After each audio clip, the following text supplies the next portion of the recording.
novo, expectativas, desafios pela frente. Mas e quando essa relação chega ao fim? No Repórter Justiça desta semana, você vai ver o que diz a legislação brasileira sobre a rescisão do contrato de trabalho. Quais os direitos do trabalhador nos diversos tipos de rescisão. E ainda, o que deve ser observado na hora de colocar um fim a essa parceria?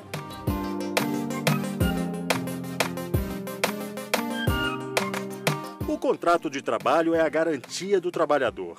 Nele, patrão e empregado estabelecem direitos e deveres. Na prática, o básico nessa relação é o seguinte: o empregado presta serviços em dias e horários determinados e o patrão se compromete a remunerar mensalmente o funcionário com um salário pré-determinado. A lei brasileira dá direito ao empregador de testar a capacidade do funcionário antes que seja confirmada a contratação dele. É o chamado período experimental que, para os trabalhadores em geral, é de 90 dias. Para funções de confiança, pode chegar a 180. Em quadros superiores, o tempo de experiência pode chegar a 6 meses. No período de experiência, as duas partes, dentro do prazo definido, ficam à vontade para rescindir o contrato sem a necessidade de indenizações. Depois disso, a legislação brasileira regulamenta a rescisão do contrato de trabalho, que é quando o empregado se desliga da empresa.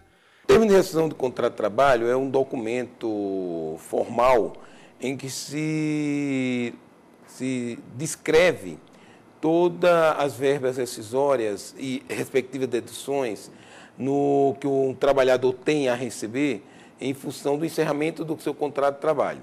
O Ministério do Trabalho e Emprego criou um novo termo de rescisão que vai começar a vigorar a partir de fevereiro de 2013. O novo termo, novos formulários que o Ministério do Trabalho está implantando, busca aumentar a clareza das informações constantes do termo de rescisão do contrato de trabalho e, com isso, aumentar a segurança desse final de um contrato de trabalho. Fundamentalmente, o que nós procuramos fazer no novo termo de rescisão do contrato de trabalho foi ampliar a quantidade de campos disponíveis para lançamento das diferentes rubricas referentes a verbas rescisórias ou a deduções. Toda a homologação de rescisão de contrato de trabalho, firmado há mais de um ano, deve ser feita com a assistência do sindicato da categoria a qual o trabalhador pertence. O empregador, quando ele demite o empregado, ele tem um prazo para poder fazer essas rescisões contratuais que têm que ser homologadas no sindicato, que o sindicato vai fiscalizar e fazer uma conferência disso. Ele tem 10 dias para poder fazer esse pagamento. Ultrapassado esses 10 dias, incide uma multa, que é a multa do artigo 477 da CLT, que corresponde a um salário do trabalhador. De acordo com a CLT, o Ministério do Trabalho e Emprego também poderá assistir o trabalhador, se não houver representação sindical, por meio da Superintendência Regional do Trabalho. Várias empresas também agendam aqui, homologações. Essas homologações são agendadas, vem aqui, e os nossos técnicos aqui da área vai lá, dá essa assistência à homologação. O cálculo das verbas rescisórias, feito pelas empresas e fiscalizado pelos sindicatos ou pela Superintendência Regional do Trabalho, tem que seguir a legislação brasileira que regulamenta as situações de demissão. Demissão sem justa causa. Sem justa causa, é a chamada dispensa imotivada, é quando o trabalhador tem todos os direitos. Então, o empregador pode exigir que ele cumpra um aviso prévio ou dispensá-lo desse cumprimento. Desde o ano passado, nós temos a nova lei, então, que ampliou o aviso prévio. Todo trabalhador hoje, com mais de um ano de empresa, passa a ter direito a 30 dias e mais 3 dias por ano trabalhado. Okay? Então, esse é o aviso prévio. Vai receber também o seu saldo de salários, férias proporcionais sempre acrescidas do terço, férias vencidas se é que ele as tem, se não gozou férias, o 13º proporcional, e aí como ele foi demitido sem justa causa, ele tem direito a sacar o FGTS acrescido da multa, porque aí o empregador é obrigado a recolher a multa de 40% sobre o fundo, e ele também recebe as guias para se habilitar no seguro-desemprego. E aí ele vai poder, então, receber o seguro-desemprego. E tem que receber também aquela chamada carta de apresentação. Ou seja, o empregador vai estar certificando que não há nada que desabone a sua conduta. A boa conduta pode mesmo gerar um crédito para o trabalhador. o garçom Adriano dos Santos negociou a saída da pizzaria onde trabalhava em Goiânia e voltou para Brasília. Como foi a empresa que o dispensou, ele recebeu os direitos de uma dispensa sem justa causa. Eu conversei com a minha chefe, para que ela pudesse me mandar embora, porque eu queria voltar para Brasília, para ficar perto do meu filho. Ela concordou e me mandou embora. Pedido de demissão. Mas se o funcionário pede demissão e não consegue negociar com o patrão, ele recebe menos, bem menos.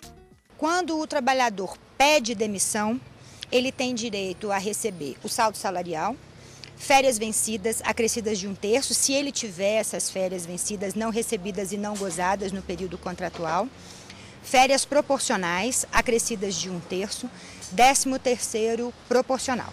Ele não saca o valor depositado no FGTS, ele não recebe o aviso prévio e ele não recebe o seguro-desemprego. Ao pedir demissão, o empregado deve avisar o empregador com antecedência. Ele pode pedir para ser dispensado dessa obrigação, mas a decisão é da empresa. Se o empregado que pediu demissão não quiser cumprir o aviso prévio, ele terá que pagar para a empresa uma indenização. Rescisão por falência da empresa.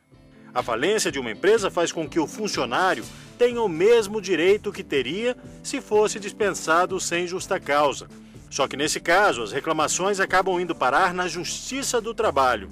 Pela lei, a empresa falida não está sujeita a penalidades por atraso de pagamento das verbas rescisórias. Aí, o dinheiro pode demorar a entrar na conta do trabalhador. Dependendo da situação, se a empresa não vai pagar absolutamente nada para esses trabalhadores são encaminhados para o departamento jurídico do sindicato, que propõe as devidas ações. No caso de falência, tem que fazer uma habilitação desse crédito trabalhista no juízo falimentar, onde está correndo o processo de falência. Então, tem que ser via judicial e o sindicato dá essa assistência jurídica. Rescisão indireta.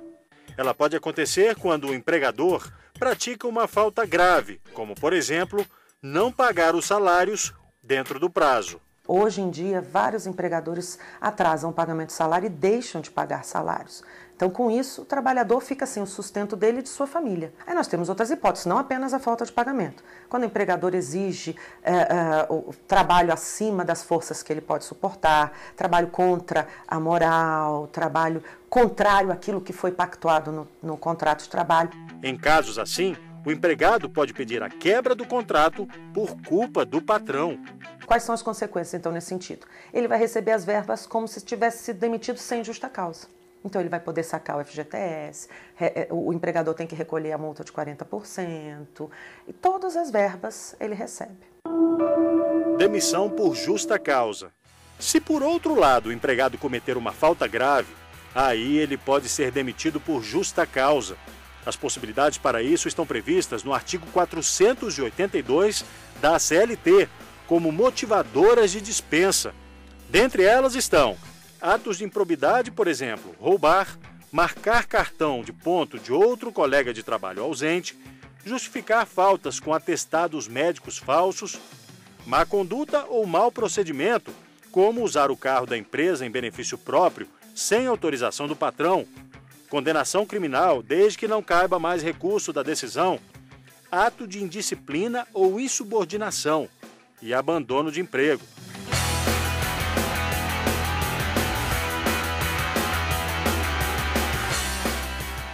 Ou até mesmo, e que alguns trabalhadores não se atentam para isso, quando ele começa a cometer pequenas faltas. Por exemplo, ele faltar imotivadamente pode levar a uma justa causa. Então, se ele começa a faltar durante um período e não traz justificativa, faltou uma vez, 2 vezes, 3 vezes, ele começa a ser advertido, leva uma suspensão, ele pode ser demitido por justa causa nesses casos. Ou se ele, por exemplo, também revela um segredo do empregador, ele tinha a obrigação de manter esse segredo, seria uma outra hipótese. Outra que ultimamente tem sido chancelado pela Justiça, quando o trabalhador utiliza o e-mail institucional para fins pessoais. e ele começa a utilizar, começa muitas vezes a descumprir a ordem do empregador nesse sentido, a quebrar a segurança do sistema da empresa e acessar páginas não permitidas. Com isso ele traz vírus para a empresa, começa a trazer prejuízo e ele esquece que ele está quebrando com os deveres que ele tinha com o empregador. E ele pode ser demitido por justa causa por isso, porque ele está descumprindo as ordens do seu empregador. Em casos assim, ele só recebe férias vencidas, se tiver, e saldo de salário. E veja a seguir. Trabalhador bem informado, ciente dos seus direitos, corre menos risco de ser enganado na hora de encerrar um contrato de trabalho. A gente volta já já.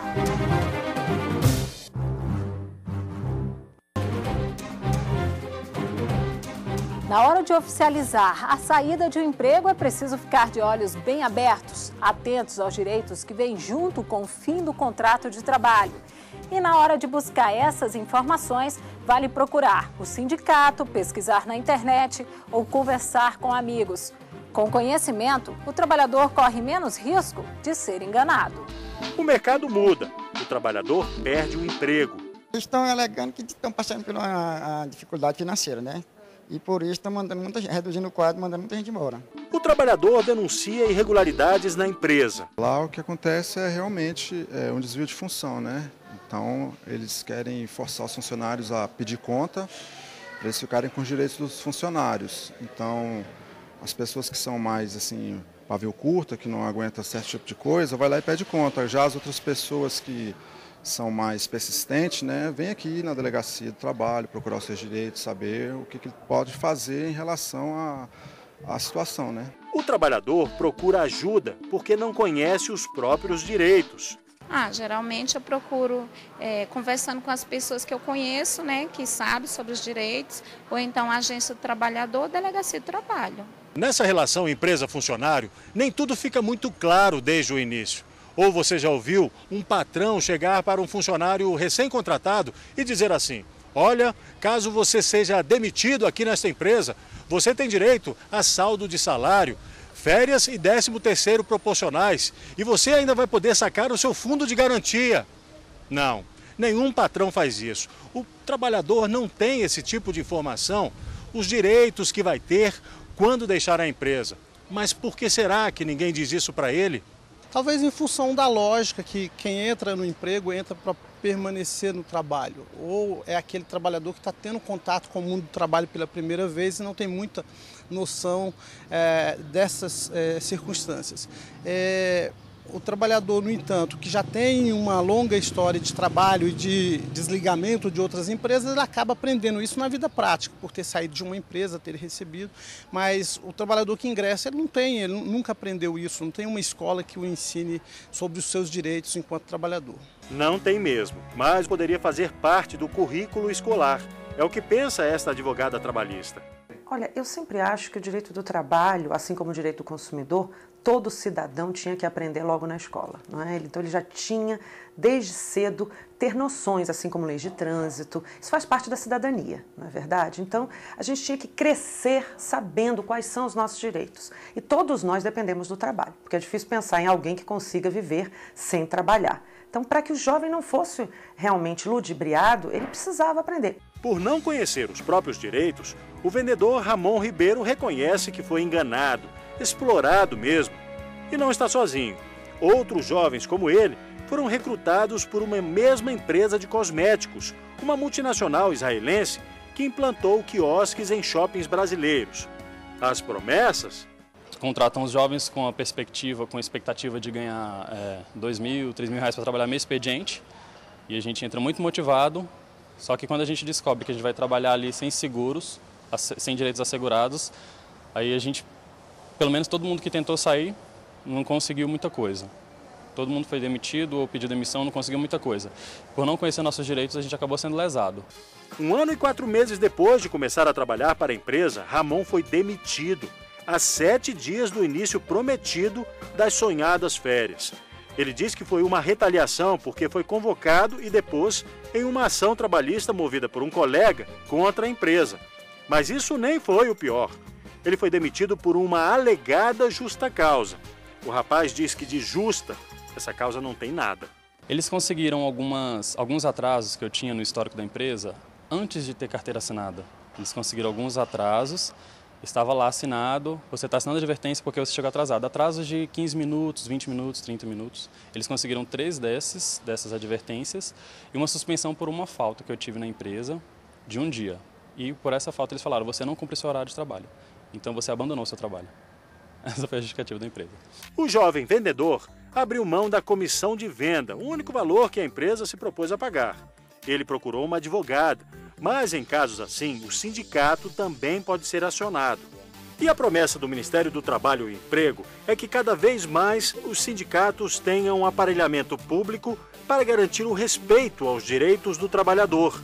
Um dos exemplos é o sistema Homolognet, já implantado no Brasil. Na próxima etapa, nós vamos começar o piloto de disponibilização do Homolognet nos sindicatos. Para quê?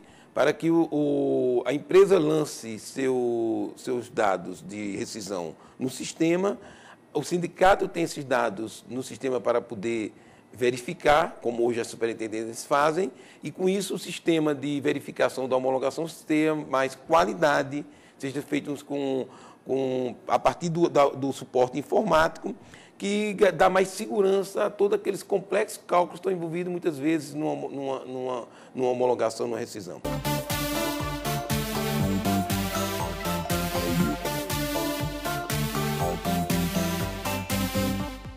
E no próximo bloco, o contrato acabou, mas o empregado acha que foi prejudicado pela empresa?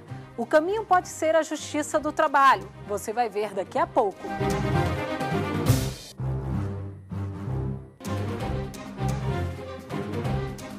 A rescisão do contrato é apenas um dos aspectos descritos na Consolidação das Leis do Trabalho, a CLT. Empregados e patrões devem ficar atentos aos direitos e deveres previstos nas leis brasileiras, para que essa relação aconteça de forma equilibrada e ninguém se sinta prejudicado. Mas, caso isso não aconteça, a Justiça do Trabalho pode ser a saída.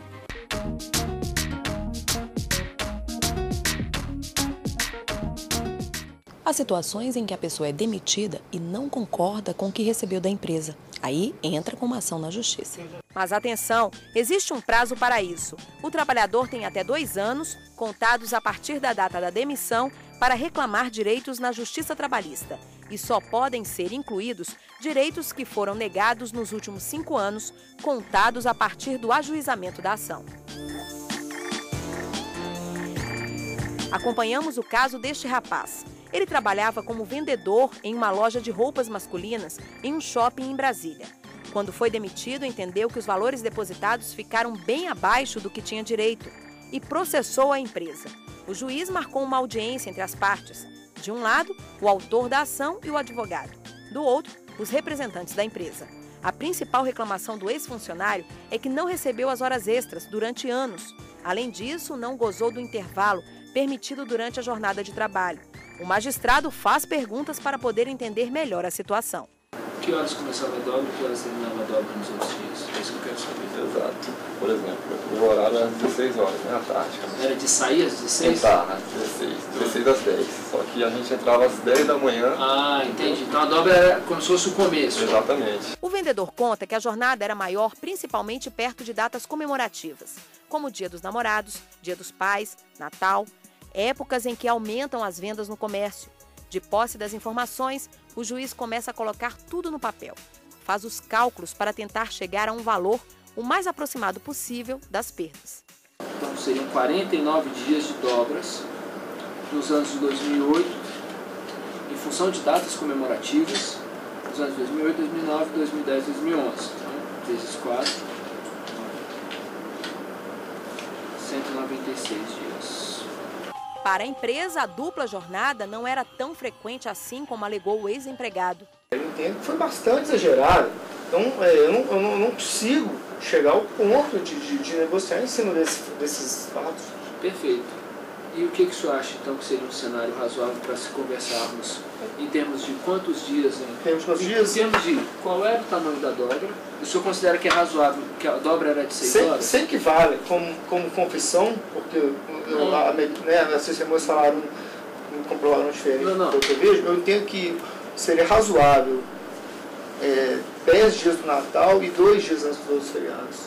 E bem no sábado. Ok. Chegar a um acordo não é nada fácil. Cada lado tem uma versão, faz uma proposta.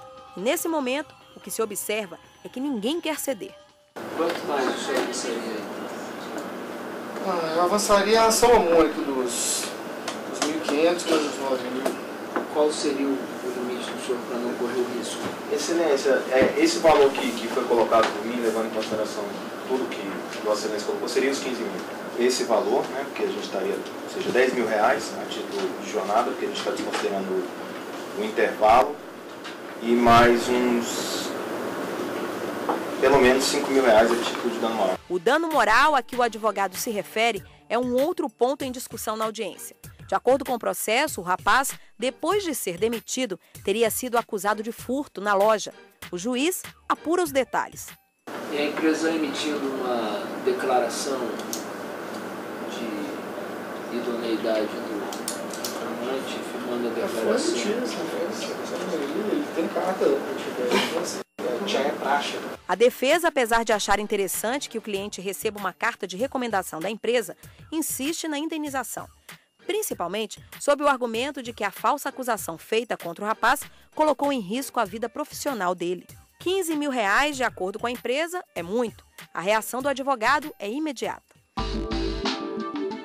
O juiz, também no papel de conciliador, tenta sensibilizar as partes a aceitarem um valor que resolva a situação e satisfaça a todos. Qual é o ponto ótimo aí de inteligência, de solução racional, considerando os riscos para ambas as partes? Porque se for, o que eu quero dizer com isso é o seguinte,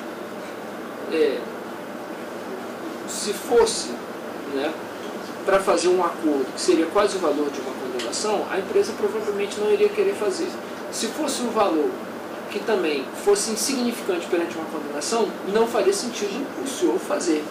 Se a empresa chegasse nos 10 mil reais. A proposta leva os dois lados a conversar. Enfim, eles aceitam.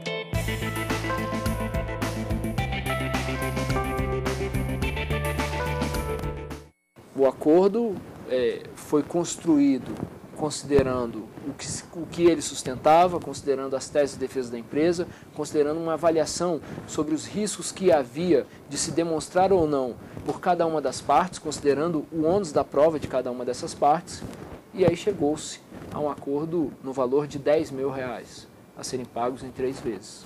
Não só envolvendo as horas extras, não só a partir em função das horas extras, do intervalo, do dano moral e também dos reflexos das horas extras e do intervalo sobre a rescisão do contrato de trabalho. Então já sabe, né? Seja empregado ou empregador, é preciso ficar de olho no que dizem as leis sobre as funções, direitos e deveres de cada um. A importância de ficar antenada, né, nos direitos legais, carteira, tem que tirar dúvida. Hoje eu já sei um pouco mais, né? Mas creio que eu não sei tudo ainda, mas vou procurar saber. O Repórter Justiça termina aqui e você pode participar do programa, enviar sugestões. Escreva pra gente. O nosso e-mail é o repórter.justiça@stf.jus.br. Semana que vem eu volto com mais um tema do seu interesse. Até lá!